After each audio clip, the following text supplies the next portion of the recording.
Welcome to the deep dive. Today, we're really getting into the nuts and bolts of trucking fleet management because, for any trucking operation, that equipment, those trucks, they're way more than just metal. They're your partners on the road, they generate your revenue, and honestly, they're your company's reputation rolling down the highway.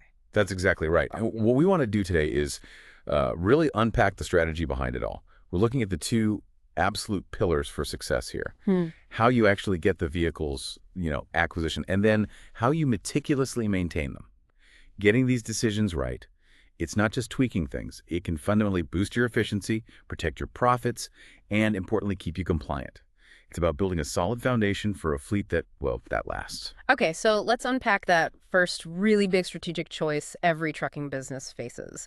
Do you buy your trucks or do you lease them? It sounds simple, maybe, but the implications are massive, goes way beyond just the price tag. Oh, absolutely. This choice really sets a course for your finances. And each way, buying or leasing has its own, real strengths and, maybe surprisingly, some subtle drawbacks. Let's start with leasing. The big draw, usually, is the lower upfront cost. That frees up capital, right? And that money can go into other critical areas, maybe hiring more drivers or jumping on a new contract opportunity. Plus, a lot of leases, they bundle in comprehensive maintenance. That takes away a lot of the headache, the worry about unexpected repair bills, and it lets you cycle in newer trucks more often. Better fuel efficiency, maybe better tech, keeps drivers happier too. Huge benefits there. But leasing isn't perfect. You've almost always got mileage caps. Go over and you pay penalties, sometimes steep ones, and charges for, extra wear and tear can bite you too. But the core thing, the one that gives some owners pause, is you're not building any equity, no ownership at the end. Now, flipping over to buying, the advantages look pretty different. When you buy, you own it. Complete control. No mileage limits nagging at you. You can customize that truck exactly how you need it for your specific runs, your specific freight. Total freedom there. And yeah, over the long haul, owning can be cheaper, especially if you run those trucks for years and you're really good about maintenance. The flip side, of course, is that big upfront cost. That's the barrier. And you're on the hook for all the maintenance, all the repairs. That can be a big, unpredictable expense line. And, trucks depreciate. That affects what you get back when it's time to sell or trade in. Yeah, that high upfront cost for buying. That's tough for so many businesses, especially if you're trying to grow. It feels a bit like you need the truck to make the money to buy the truck in the first place. So, okay, paying cash isn't always realistic. What other financing options are out there? How do companies actually make it work? That's a really key question. Thankfully, there are several routes. You've got your standard truck loans, obviously, spreading the cost out. Then there are lease-to-own deals. Those are interesting. They start like a lease, lower payments, but then you have the option to buy it at the end, sort of a hybrid. A lot of the manufacturers, Freightliner, Peterbilt, they offer their own financing, OEM financing. Sometimes the rates are pretty competitive, tailored to the trucks. And don't forget SBA loans. If you're a small business, these government-backed loans can be really good, often with better terms, maybe lower down payments. Okay, so bringing all those options together for you, Yeah. the listener, trying to decide what's the bottom line? It sounds like it's less about a single right answer and more about really understanding your own operation. Exactly. There's no magic bullet. It really boils down to taking a hard, honest look at your cash flow projections, what your average miles actually look like, and critically, what's your long-term plan? Are you scaling fast, wanting the newest tech every few years, or building a fleet to last a decade or more? Your strategy dictates the path. Right. Okay, so we've talked about how you get the trucks. Let's shift gears now to the what, getting the right truck for the job. Because, like you said, it's about matching the tool to the task. You wouldn't use a hammer to drive a screw, right? Couldn't have said it better. Choosing the right vehicle is just fundamental for efficiency, for staying legal, for everything. And the two big things to think about here are usually cab style and truck class. Let's start with cab style. You've got day cabs. These are built for shorter routes, regional stuff where the driver gets home every night. The benefits, they're cheaper to buy, lighter, usually more fuel efficient, and way easier to handle in tight city spots. Maintenance is generally simpler too, fewer systems. Then you have sleeper cabs. These are the workhorses for long haul, over-the-road trucking. They've got the built-in bunk, amenities. It's about driver comfort, safety during rest breaks, and honestly, productivity on those long, multi-day runs. Yeah, they cost more, use a bit more fuel, but for cross-country freight, they're essential, absolutely essential. And beyond the cab, understanding truck classification is, well, it's not just important, it's vital for compliance, for efficiency. So you have Class 7 trucks. Their GVWR, that's gross vehicle weight rating, is between 26,001 and 33,000 pounds. You see these doing heavier city deliveries, maybe utility work, refuse collection. Usually needs a Class B CDL. And then the big ones, Class A. Anything over 33,001 pounds GVWR, these are the kings of the highway. Your typical tractor trailers, heavy-duty rigs. They need a Class A CDL, built for distance, built for heavy loads, the real backbone. So just to sum that part up then, picking the right class comes down to what are you hauling, how far are you going, and what license do your drivers need? It's about defining that truck's mission before you even sign the papers. Okay, from getting the right truck, we naturally move to keeping it running right. Let's talk preventive maintenance, or PM. And this isn't just about saving money on repairs, is it? It feels more like insurance against breakdowns, violations, missed deliveries. That's a great way to put it. Insurance is a good word.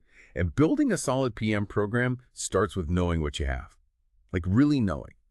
You need a detailed inventory for every single truck. Make, model, VIN, when you got it, who drives it, mileage history, and every bit of service history. This isn't just record keeping, it's your command center for tracking how things are doing, for planning service. Now the schedule itself, it should be a mix. Some things based on time, like every 90 days, others based on miles, say every 10,000 miles. Trucks running hard obviously need more frequent checks, but here's the thing. Even trucks sitting idle need regular attention. Seals dry out, fluids degrade. Things go wrong just sitting there. And the key areas to focus on, well, safety and roadworthiness are paramount. So, the engine. Oil, filters, coolant, belts, and think beyond just changing oil. Oil analysis can tell you so much about engine health, maybe predict problems. Brakes are huge. Linings, pads, drums, air systems, fluids, meticulous checks. Tires, pressure, tread depth, rotation. Tire pressure monitoring systems, TPMS, are fantastic tools here for real-time data. Saves fuel, extends tire life. Chassis, lubrication, wheel bearings, joints, and all the safety stuff, lights, wipers, mirrors, not negotiable. And the final piece, track absolutely everything. Every check, every service, every repair. Keep detailed, accessible records. Why? Well, EOT audits, for one. Warranty claims depend on it. You need a fair price at trade-in. And just knowing what's going on internally, holding people accountable, it's invaluable. Okay, so that's the planned maintenance, the scheduled stuff. Now let's talk about the daily checks, the stuff happening right there on the front line. Pre-trip and post-trip inspections. These aren't just suggestions, right? They're legal requirements and probably the single best way to catch a problem before it becomes a breakdown or a violation. Absolutely. Non-negotiable, like you said. First line of defense. The pre-trip checklist. Before that engine even starts for the day, the driver needs to do a thorough walk around, checking brakes, air systems, slack adjusters, tires and wheels inflation, damage, lug nuts tight, all lights, headlights, tail light signals, markers, fluid levels, oil, coolant, washer fluid, mirrors and windshield clean, no cracks obscuring vision. Emergency gear has to be there, fire extinguisher, triangles. And crucially, check the load security, make sure the trailer connections are solid. Then at the end of the shift, the post-trip is just as important.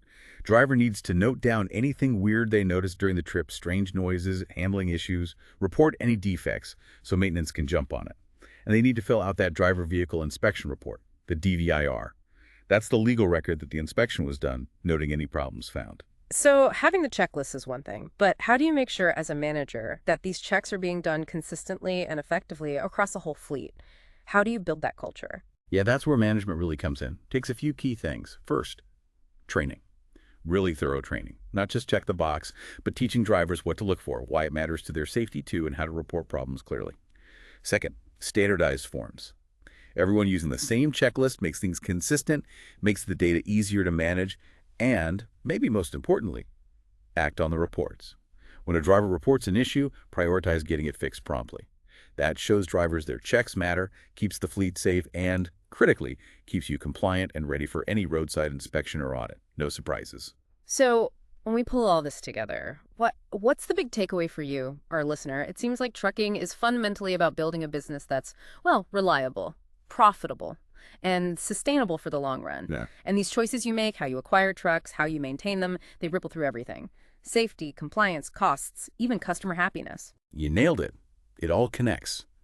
When you invest smartly in the right equipment for your specific needs, when you stay ahead of the game with proactive maintenance, and when you empower your drivers to be those daily eyes and ears with thorough inspections, you're really building that strong foundation, not just for a fleet that lasts, but for a business that can actually grow and thrive in a tough industry. You know, the road ahead for any business is always a bit uncertain. But a well-run trucking operation, it doesn't have to feel like a gamble.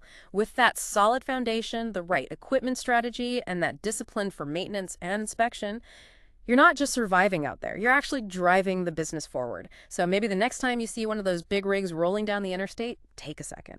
Think about the incredible amount of planning, investment, and just constant vigilance that goes into keeping that massive machine, that tiny mobile city, safely moving our economy forward.